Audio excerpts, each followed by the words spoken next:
بسم اللہ الرحمن الرحیم۔ کتاب کا نام 24 آیتیں از افادات حضرت مولانا خالد سیف اللہ رحمانی صاحب دامت برکاتہ العالیہ۔ آواز و پیشکش محمد شہزاد جامعی۔ قسط نمبر 3، جہاد سے متعلق آیات۔ اعوذ باللہ من الشیطان الرجیم، بسم اللہ الرحمن الرحیم۔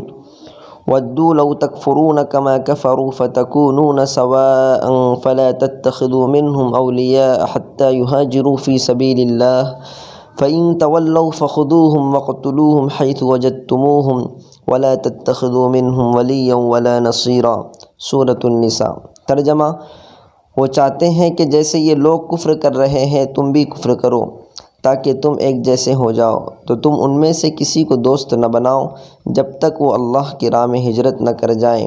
اگر وہ اس کی خلاف ورزی کریں تو انہیں جہاں کہیں پاؤ پکڑو اور قتل کرو، اور ان میں سے کسی کو دوست اور مددگار نہ بناؤ۔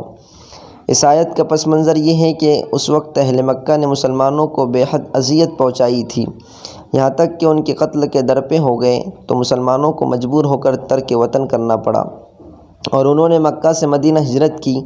پھر یہاں بھی مسلمانوں کا چین و سکون انہیں پسند نہیں آیا اور انہوں نے بار بار مدینہ پر اپنی الغار جاری رکھی۔ ظاہر ہے جو لوگ مسلمانوں کی جان کے در پہ ہیں تو اپنی مدافعت کے طور پر وہاں مسلمانوں کو بھی اس بات کا پورا حق حاصل تھا کہ وہ ان کی زیادتیوں کا جواب دیں۔ اس آیت سے یہ بات بھی واضح ہوتی ہے کہ وہ مسلمانوں سے تبدیلی مذہب اور ارتداد سے کم کسی اور بات پر رضامند نہیں تھے، جو ظاہر ہے کہ کھلا ہوا ظلم ہے۔ پھر اس سے اگلی آیت کو دیکھا جائے تو بات پوری طرح واضح ہو جاتی ہے۔ اللہ تعالیٰ کا ارشاد ہے: إِلَّا الَّذِينَ يَصِلُونَ إِلَىٰ قَوْمٍ بَيْنَكُمْ وَبَيْنَهُمْ مِيثَاقٌ أَوْ جَاءُوكُمْ حَصِرَتْ صُدُورُهُمْ أَن يُقَاتِلُوكُمْ أَوْ يُقَاتِلُوا قَوْمَهُمْ وَلَوْ شَاءَ اللَّهُ لَسَلَّطَهُمْ عَلَيْكُمْ فَلَقَاتَلُوكُمْ فَإِنِ اعْتَزَلُوكُمْ فَلَمْ يُقَاتِلُوكُمْ وَأَلْقَوْا إِلَيْكُمُ السَّلَامَ فَمَا جَعَلَ اللَّهُ لَكُمْ عَلَيْهِمْ سَبِيلًا۔ سورۃ النساء۔ سوائے ایسے لوگوں کے جو ان سے جا ملے جن کے اور تمہارے درمیان عہد یعنی معاہدہ امن ہو، یا وہ تمہارے پاس اس طرح آئیں کہ نہ تم سے لڑنا چاہتے ہو نہ اپنی قوم سے، حالانکہ اگر اللہ چاہتے تو ان کو تم پر مسلط کر دیتے، پھر وہ تم لوگوں سے جنگ کرتے، تو اگر وہ تم سے کنارہ کش رہیں، جنگ نہ کریں اور صلح پیش کریں، تو اللہ تعالیٰ نے تمہارے لیے ان کے خلاف کوئی راستہ نہیں رکھا ہے۔ دیکھیے، اس آیت نے اس بات کو واضح کر دیا کہ اس سے پہلی آیت میں قتال کا حکم ان لوگوں سے ہے جو مسلمانوں سے برسر جنگ ہو، جو غیر مسلم مسلمانوں کے حلیف ہو، یا مسلمانوں کے حلیف کسی غیر مسلم گروہ کے حلیف ہو، یا غیر جانبدار ہو، نہ مسلمانوں سے جنگ چاہتے ہو اور نہ ان لوگوں سے جو مسلمانوں سے جنگ کی حالت میں ہو، تو ان تینوں طرح کے لوگوں سے مسلمانوں کے لیے قتال درست نہیں، بلکہ قرآن نے صاف طریقے پر مسلمانوں کو حکم دیا کہ جو غیر مسلم مسلمانوں کے ساتھ صلح و امن کا راستہ اختیار کرے، مسلمانوں کو ضروری ہے ان کے اس رویے کا جواب صلح اور امن سے دینا چاہیے اور کوئی زیادتی نہیں کرنی چاہیے۔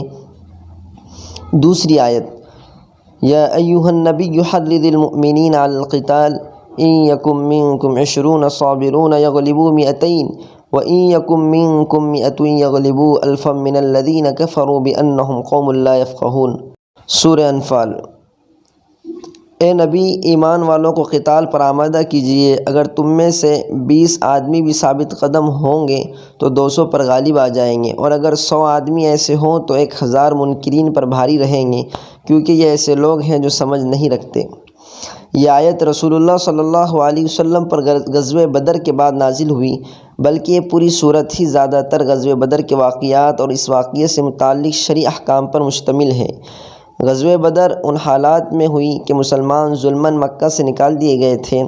بہت سے ہجرت کرنے والے مسلمانوں کے قریب ترین اعزاء کو جبراً مکہ میں روک لیا گیا تھا۔ اہل مکہ کے مقابلے مسلمان تعداد میں کم تھے، اسلحہ اور دوسرے وسائل کے اعتبار سے بھی مکہ کے حملہ آوروں کا پلڑا بھاری تھا۔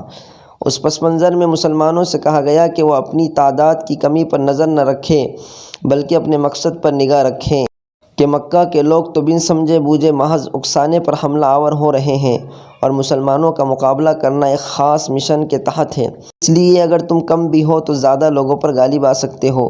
اب غور کیجئے کہ اس میں کن غیر مسلموں سے مقابلے کے لیے مسلمانوں کو ترغیب دی گئی ہے۔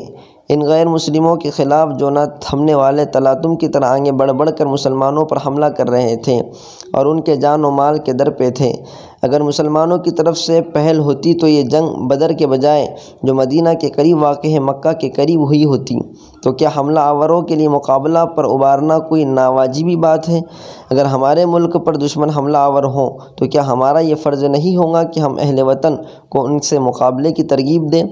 غور کیجئے کہ ظلم کرنا مذموم ہے یا ظلم کا جواب دینا؟ یہ ایسی بات ہے جسے معمولی عقل و فہم کا آدمی بھی سمجھ سکتا ہے۔